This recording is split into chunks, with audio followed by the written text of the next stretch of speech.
Chapter 8. Reciprocal Action of the Universal and Individual Minds. It must be admitted that the foregoing considerations brings us to the borders of theological speculation.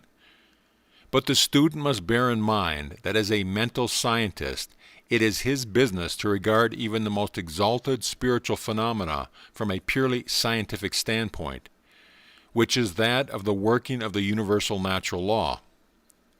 If he thus simply deals with the facts as he finds them, there is little doubt that the true meaning of many theological statements will become clear to him. But he will not do well to lay it down as a general rule that it is not necessary either to the use or understanding of any law, whether on the personal or impersonal side of nature, that we should give a theological explanation of it, although therefore the personal quality inherent in the universal underlying spirit, which is present in all things, cannot be too strongly insisted upon. We must remember that in dealing with it we are still dealing with a purely natural power, which reappears at every point with protean variety of form, whether as person, animal, or thing. In each case, what it becomes to any individual is exactly measured by that individual's recognition of it. To each and all it bears the relation of supporter of the race, and where the individual development is incapable of realizing anything more, this is the limit of the relation. But as the individual's power of recognition expands, he finds a reciprocal expansion on the part of this intellectual power, which gradually develops into the consciousness of intimate companionship between the individualized mind and the unindividualized source of it.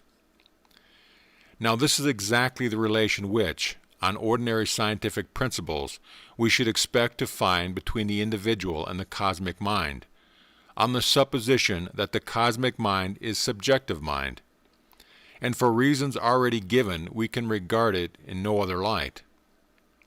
As subjective mind, it must reproduce exactly the conception of itself which the objective mind and the individual mind, acting through its own subjective mind, impresses upon it. And at the same time, as creative mind, it builds up external facts in correspondence with this conception. Each one externalizes in his outward circumstances precisely his idea of the universal mind. And the man who realizes that by natural law of mind he can bring the universal mind into perfectly reciprocal action with its own will on the one hand, make it a source of infinite instruction, and on the other a source of infinite power. He will thus wisely alternate the personal and impersonal aspects respectively between his individual mind and the universal mind. When he is seeking for guidance or strength, he will regard his own mind as the impersonal element, which is to receive personality from the superior wisdom and forces of the greater mind. And when, on the other hand, he is to give out the stores thus accumulated, he must reverse the position and consider his own mind as the personal element, and the universal mind as the impersonal, which he can therefore direct with certainty by impressing his own personal desires upon it. We need not be staggered at the greatness of this conclusion, for it follows necessarily from the natural relator between the subjective and the objective minds, and the only question is whether we will limit our view to the lower level of the latter, or expand it so as to take in the limitless possibilities which the subjective mind presents to us. I have dealt with this question at some length because it affords the key to two very important subjects: the law of supply and the nature of intuition. Students often find it easier to understand how the mind can influence the body, with which is so intimately associated, than how it can influence circumstances. If the operation of thought power were confined exclusively to the individual mind, this difficulty might arise. But if there is one lesson the student of mental science should take to heart more than any other, is that the action of thought power is not limited to a circumscribed individuality.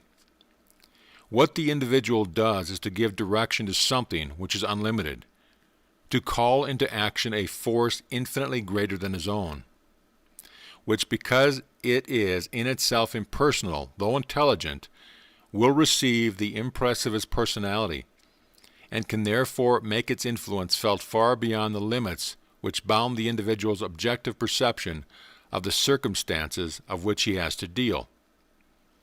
It is for this reason that I lay so much stress on the combination of two apparent opposites in the universal mind, the union of intelligence with impersonality.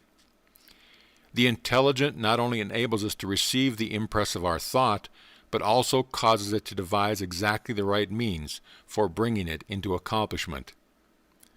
This is the only logical result of the hypothesis that we are dealing with infinite intelligence, which is also infinite life.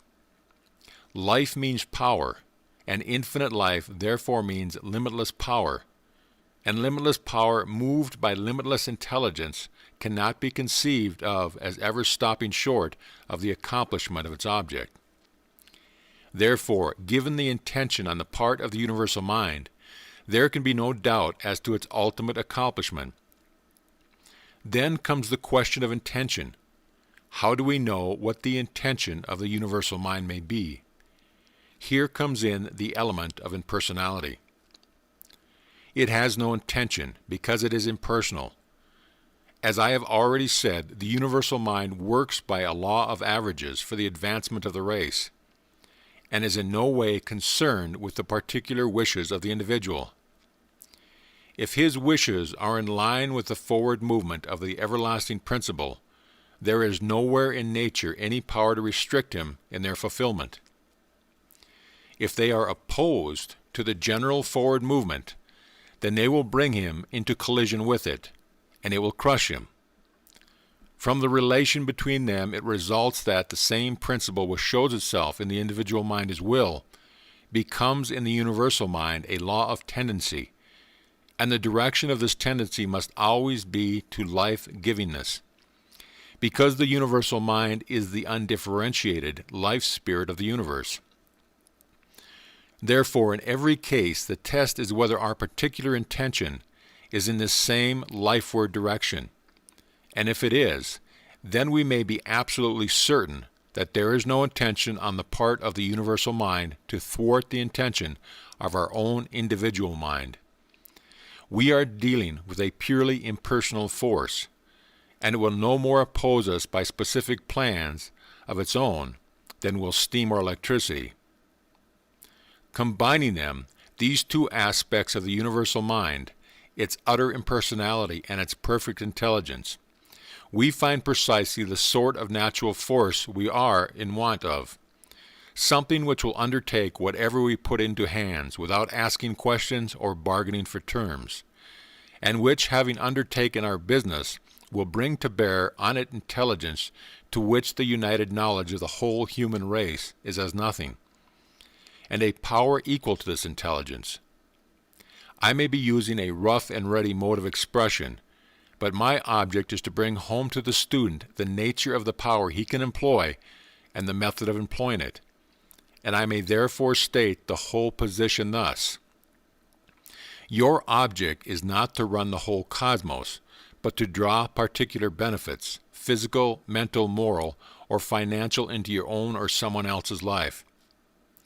From this individual point of view, the universal creative power has no mind of its own, and therefore you can make up its mind for it.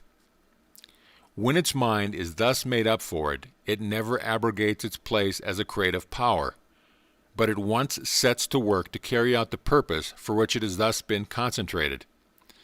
And unless this concentration is dissipated by the same agency, yourself, which first produced it, it will work on by the law of growth to complete manifestation on the outward plane.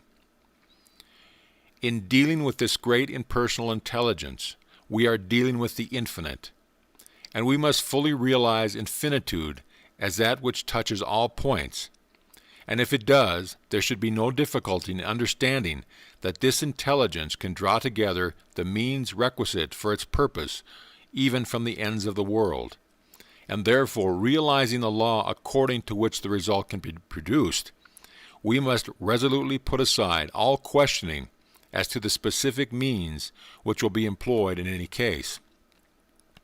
To question this is to sow the very seed of doubt, which is the first object to eradicate. And our intellectual endeavor should therefore be directed not to the attempt to foretell the various secondary causes which will eventually combine to produce the desired result, laying down beforehand what particular causes should be necessary and from what quarter they should come.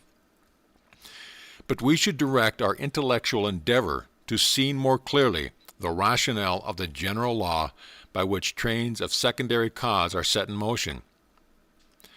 Employed in the former way, our intellect becomes the greatest hindrance to our success, for it only helps to increase our doubts, since it is trying to grasp particulars which at the time are entirely outside its circle of vision.